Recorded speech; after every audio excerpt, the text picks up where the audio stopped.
യാതൊരു മര്യാദയും കൂടാതെയാണ് പോലീസ് തല്ലിയത്. ഇന്നിപ്പോൾ ഷാഫി ഓപ്പറേഷൻ കഴിഞ്ഞ് കോഴിക്കോട് സ്വകാര്യ ആശുപത്രിയിൽ ICUവിലാണ്. മാത്രമല്ല ശ്വാസം വിടാൻ പോലും അദ്ദേഹത്തിന് കഴിയാത്ത അവസ്ഥയാണ്. ഒരു ജനപ്രതിനിധി എത്രയേറെ ക്രൂരമായി തല്ലുകയും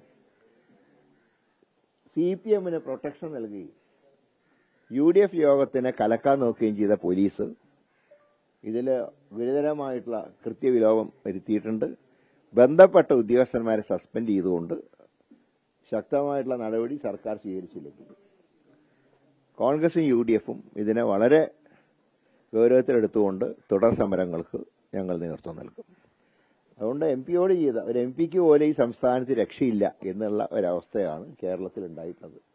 CPMന് എന്തും ചെയ്യാം. അവർ ചെയ്യുന്ന ഏത് വൃത്തികേടിനും പോലീസ് പ്രൊട്ടക്ഷൻ ഉണ്ട്. കോൺഗ്രസോ UDFോ ഒരു പ്രതിഷേധം പോലും നടത്തിക്കൂടാ. അത് MP ആണെങ്കിലും MLA ആണെങ്കിലും ഇതൊക്കെയാണ് അവസ്ഥ എന്നതാണ് ഇന്ന് കേരളത്തിന്റെ ഒരു സ്ഥിതിവിശേഷം. പക്ഷേ UDF ഇത് വളരെ ഗൗരവത്തിൽ കാണും.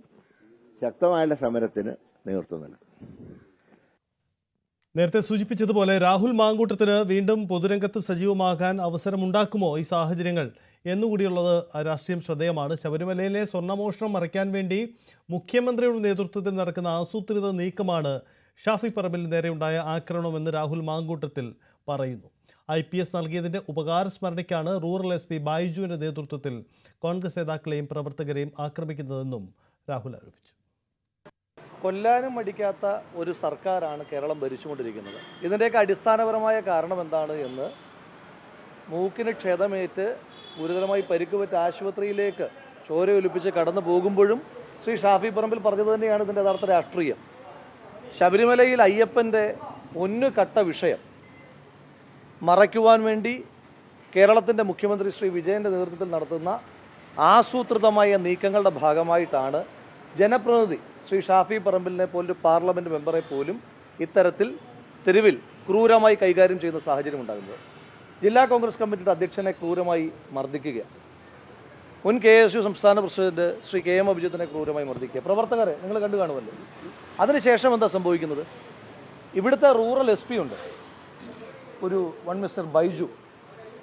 അയാൾക്ക് ഈ ഗവൺമെൻറ് IPS കൺഫർ ചെയ്ത് കൊടുത്തത് തന്നെ മുൻകാലങ്ങളിൽ കോൺഗ്രസിൻ്റെ പ്രവർത്തകന്മാരെ ക്രൂരമായി മർദ്ദിച്ചതിൻ്റെ പാരിതോഷികമായിട്ടാണ്.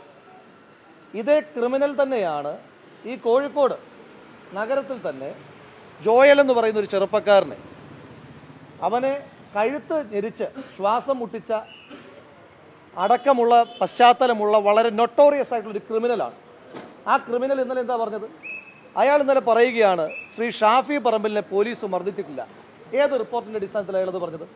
ഇന്ന് നിങ്ങളടക്കമുള്ള മാധ്യമങ്ങൾ റിപ്പോർട്ട് ചെയ്തിട്ടുണ്ടല്ലോ, ആ വിഷ്വലുകൾ, ഫൂട്ടേജ് പുറത്തുവിട്ടിട്ടുണ്ടല്ലോ. ശ്രീ ഷാഫി പറമ്പിലിനെ തെരഞ്ഞു പിടിച്ച് പോലീസ് മർദ്ദിക്കുന്നതിൻ്റെ ദൃശ്യങ്ങൾ പുറത്തുവിട്ടല്ലോ. അപ്പോൾ ശ്രീ ബൈജു എന്ന് പറയുന്ന നൊട്ടോറിയസ് ക്രിമിനൽ അയാൾ കള്ളം പറഞ്ഞത് ആർക്ക് വേണ്ടിയിട്ടാണ്? ശ്രീ ബൈജുവിനോട് പറയാനുള്ളത്, ബൈജു റൂറൽ SP പണി ചെയ്താൽ മതി. CPM ജില്ലാ സെക്രട്ടറി നടത്തേണ്ടുന്ന പൊളിറ്റിക്കൽ സ്റ്റേറ്റ്മെൻറ്റുകൾ CPM ജില്ലാ സെക്രട്ടറി നടത്തിക്കൊള്ളും. അതല്ല, ശ്രീ ബൈജുവും CPM ജില്ലാ സെക്രട്ടറിയെ പോലെ തന്നെ പൊളിറ്റിക്കൽ സ്റ്റേറ്റ്മെൻറ്റുകൾ നടത്താനാണ് തീരുമാനിക്കുന്നതെങ്കിൽ CPM നേതാക്കന്മാരെ കൈകാര്യം ചെയ്യുന്ന പോലെ തന്നെ രാഷ്ട്രീയമായി കൈകാര്യം ചെയ്യാൻ ഞങ്ങൾക്കറിയാം. അതുകൊണ്ട് IPS കൺഫർ ചെയ്തു തരാൻ സഹായിച്ചതിൻ്റെ ഉപകാരസ്മരണയുമായി ശ്രീ ഷാഫി പറമ്പിൽ അടക്കമുള്ള ജനകീയ നേതാക്കന്മാരുടെ മെക്കിട്ട് കയറാമെന്ന് ശ്രീ ബൈജു അടക്കമുള്ള ഒരാളും വിചാരിക്കേണ്ട.